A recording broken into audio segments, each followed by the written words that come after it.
Hi, this is Steve Rigolosi, and today on Forgotten Mysteries, I have a book that may be forgotten, but certainly not an author who was forgotten. And that book and that author are Halloween Party by the Grand Dame herself, Agatha Christie. This book is copyright 1969 by Dodd and Mead. And you could see it's really quite in bad shape. But as I've said in the past, I'm not proud. I'll buy or pick up books anywhere. And this particular one was a quarter at Goodwill. And this had always been a title that I had wanted to read, but, who can keep up with Agatha Christie? And just because I like Halloween and I like Halloween parties, and when I saw this, in the 4 for $1 rack, I said, this is God telling me it's time to read this book. I'm a little surprised that a writer of Agatha Christie's stature did not merit a better cover than this, a type cover in orange and black. But who's to say what happened there?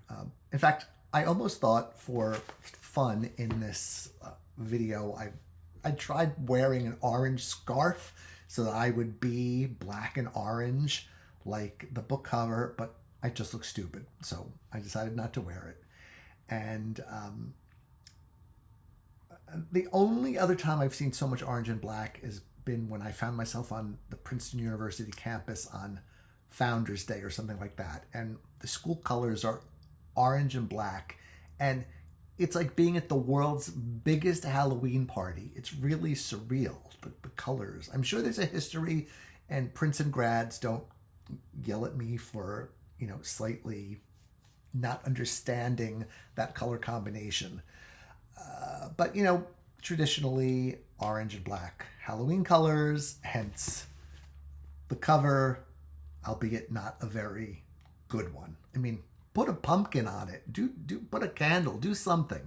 But I guess Dodd and Mead just knew that, they probably didn't even need to have a jacket for this book. They could have just stamped it Agatha Christie, and it would have sold.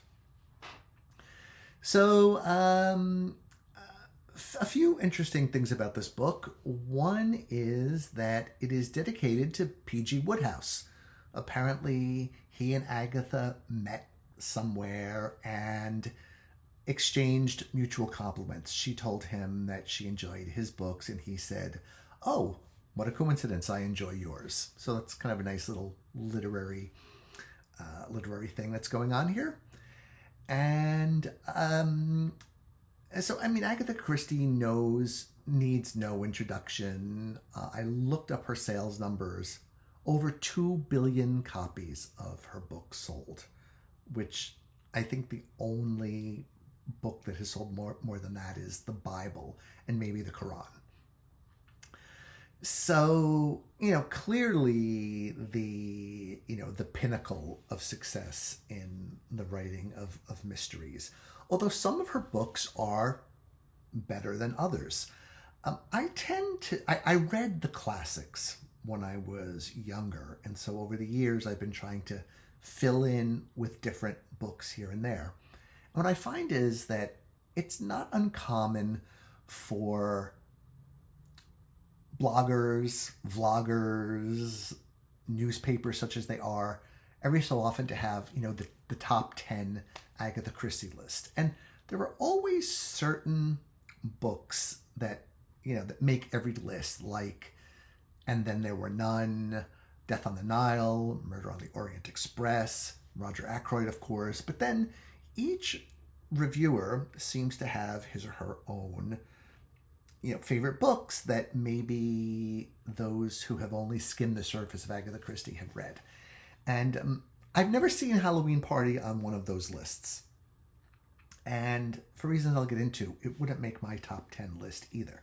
I'm glad I read it and I did enjoy it, but do I think it's her best? No. I would say probably my favorites of hers that aren't on the top 10 list are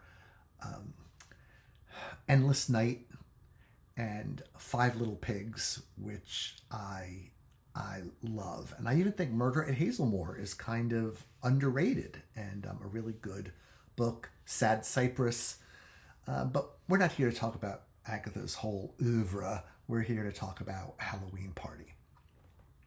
So interestingly, this book was one of her last 5 books published in her lifetime.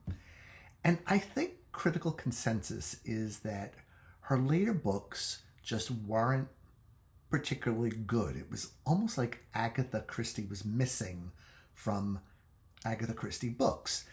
And I know that there's been some research done. There was some linguistic analysis done on her last book, published before her death. They were the posthumous books, of course. Miss Marple's case, last case, and Hercule Poirot's last case were published posthumously. Agatha Christie had written them decades earlier and basically saved them for after her death. But this was published in her lifetime. And the very last book published in her lifetime was Elephants Can Remember. And I got that book from the book club back in the day, and I was really excited to read it. And because, I heard so much about Agatha Christie, and I didn't get it, And this is what I started to say earlier. Linguistic analysis seems to point to Agatha Christie's cognitive decline in her later books. There are certain analyses that they can run.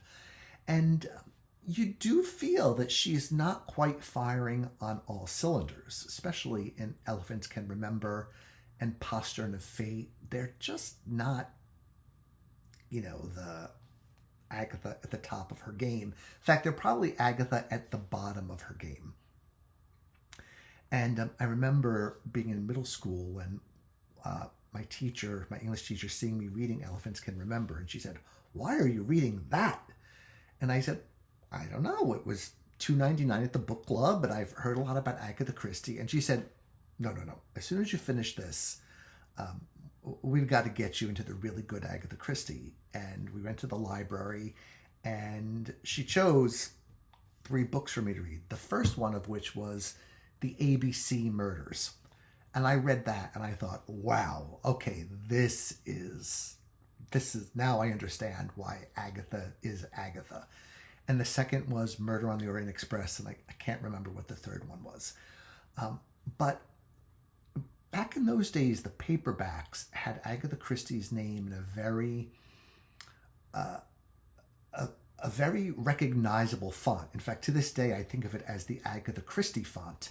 And I just pulled a copy of an anthology off my shelf to show you what I consider the Agatha Christie font. And it's this one right here. This is an anthology. But see this Agatha Christie with that really cool G? I just to me now, this is just synonymous with Agatha Christie. And all the paperbacks that were published back in that era when I was young seem to use that typeface on the covers. And, I just, I love my fonts. So that's a little pleasant memory about helping one of my English teachers in middle school, helping me discover and understand Agatha Christie a little bit better. And as you know, I always start these videos with my personal history of a book or an author or what have you. So, I'm reading Agatha Christie going on 50 years, and, don't think I've ever read a book where I have not enjoyed, except maybe those late ones that I mentioned earlier. And always marvel at her craft, at her plotting. I know she kind of has a rap for her characters being stereotypes or English types or English archetypes or whatever. And, there's a certain amount of truth in that, but she always does manage to distinguish her characters. And her writing, she was a good writer, and her her brilliant genius was being able to write in such a way that I think people young and old can understand what's going on and follow it. And it's not that her sentences are simplistic or anything. She was a good writer, and I don't know that she gets as much credit for that as she does for her ingenious and brilliant plots, which people have been copying for decades and will continue to copy. But she was one hell of a plotter, and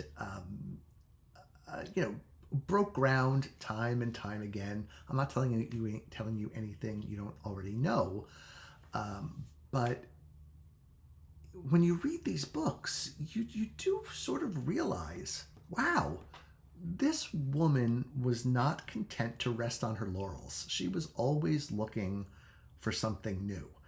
And I forgot to mention my list of favorites. Crooked House is probably my favorite book of hers because its ending is shocking. What I've found is, I guess after decades of reading Agatha, I'm a little bit more hip to her tricks. So the last couple of Agathas I read before this one, I was actually able to put my finger on the murderer, which I rarely had been able to do. And I think it's just because I now understand how her mind worked and what her tells were, even though she was great with a red herring and could put a hook in your nose and lead you all around to all these different places she wanted you to go while hiding the truth from you. So, despite all that gushing, she's not really in top form here. She's not in bad form, but she's not in top form. So I'll tell you what I see as the pros and the cons of this book. This has a good mystery at its heart.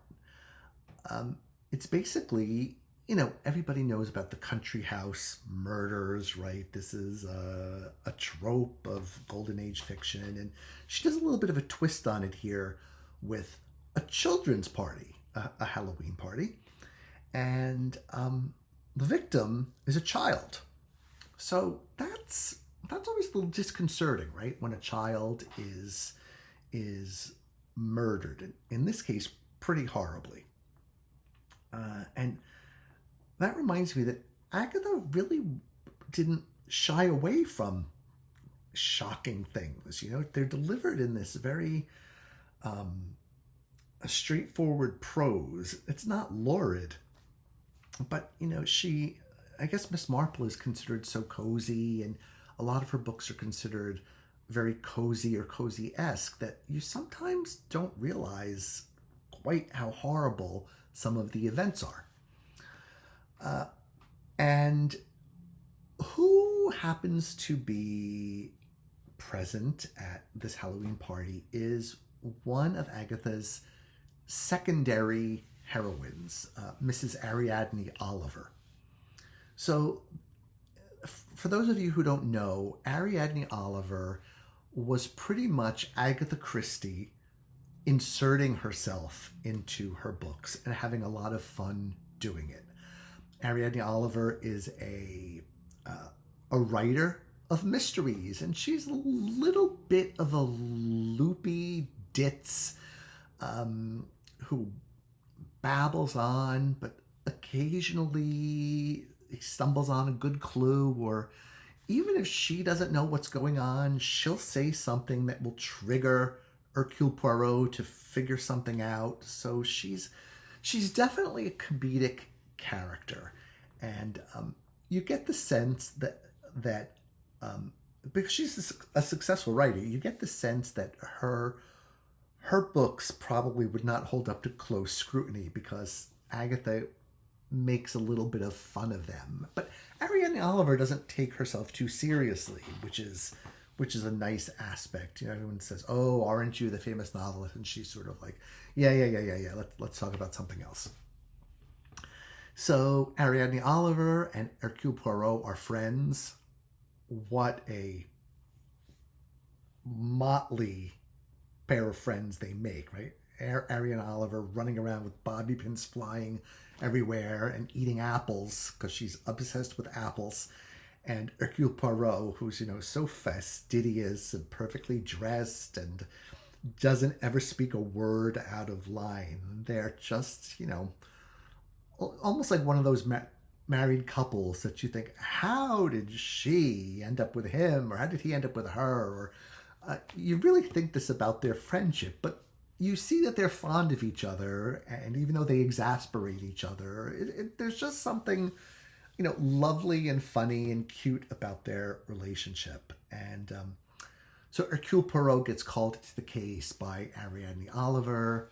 He comes to, it's not quite the country, it's more of a suburb called Woodley Common, and investigates these horrible goings on and gets to the bottom of it all, as we expect.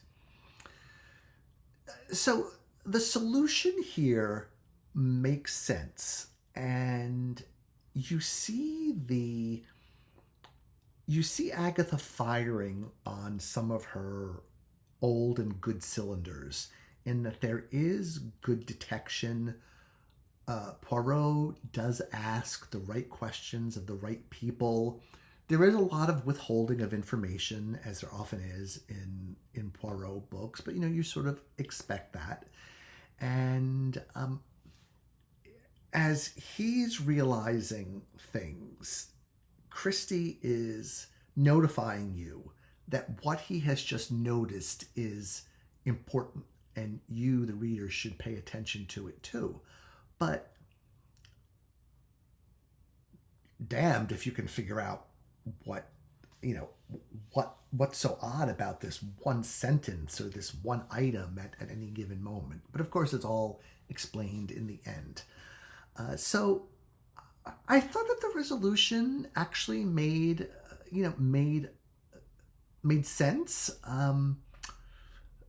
She did several interesting things with that, and I think that you won't be disappointed in terms of the mystery here. Where Christie started to falter a little bit is that there are certain loose ends that are not tied up. For example, and this isn't really giving anything away, there's a school mistress who knows what's happened, and Hercule knows she knows what happened, but how he comes to that conclusion and what their conversations mean, it's just not really well integrated into the book and didn't need to be there. It was a bit of an oddity, because when you're used to the old Agatha Christie, or the classic Agatha Christie, where everything means something and everything is resolved in the end, there were a few just strands floating in the wind here. And I wouldn't say that it interferes with your enjoyment of the book, but if you're looking for that beautiful classic Agatha Christie package, you'll see that there is some that she's not really at the top of her game. Another thing that happens here is that although you like Ariadne Oliver, she's a bit much in this book. While she does have her charming moments, on more than one occasion, she just behaves like a babbling idiot and is so obtuse, like annoyingly so, and and just seems to be on the page for no good reason. So even though so Ariadne Oliver is a friend who is best experienced in small doses, right? You want to have lunch on a Thursday afternoon with Ariadne Oliver. You don't want to spend an entire weekend with her. And I think she's too much in this book for my taste. And so I mean, but if that doesn't bother you, it's fine, you know. But that was a little something there that I felt like Agatha had overdone it with Ariadne. Um, there's something also going on in this book, and I'm not saying this is good or bad one way or the other, but it is something that I noticed in later Agatha Christie books is that as she got older, she seemed to become more conservative. There, there were more worries in her books about the increasing rate of crime in society and the increasing rate of juvenile delinquency and the average English person living in more fear of crime. And so the books take on a real conservative aspect to them in terms of not only the narrator but the characters talking about crime a lot and their fears. And so I've reviewed books by other writers here on this channel who I think could be considered conservative, who have really come in for a lot of criticism in recent years for being perceived as, too far to the right. And I actually wonder if, some people who have more progressive ways of thinking would consider this book alarmist. And she also did this in other books of hers too. So again, I don't say this as a positive or negative, just that it's something that you notice, right? There's social commentary in here, which you don't really think of as being a big Agatha thing. She was there to puzzle the hell out of you and surprise the hell out of you, but not so much to give you a slice of life or, to put the microscope over society and reveal things that you never knew were there. So that is my review of Halloween Party. It was so nice to finally read it after all of these years of wanting to. Agatha Christie is always easy to read, which is what makes it fun. The pace dragged a little bit in the middle, mostly because of the blathering on and on by Ariadne Oliver. A lot of that stuff could have been cut and have saved 20 or 25 pages in the book, and I think the book would have been stronger for that. But of course we must indulge Dame Agatha because she's given us so many hundreds of hours of pleasure in our lives that we can cut her slack when she isn't perfect. All right, so there are always other Agathas waiting to be read. I can live to 100 and not read all of them.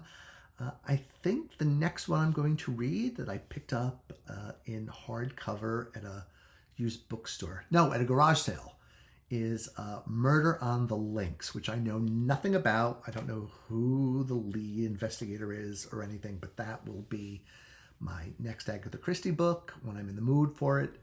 And I will then, review it here. And I hope I can gush about it a little bit more than I gushed about Halloween Party. If you've read Halloween Party, I'd love to hear your thoughts below. And I should close by saying that there's a very interesting party game that happens in this book called Snapdragon. And, even though I've read God only knows how many English novels and was an English major, I had never heard of this party game.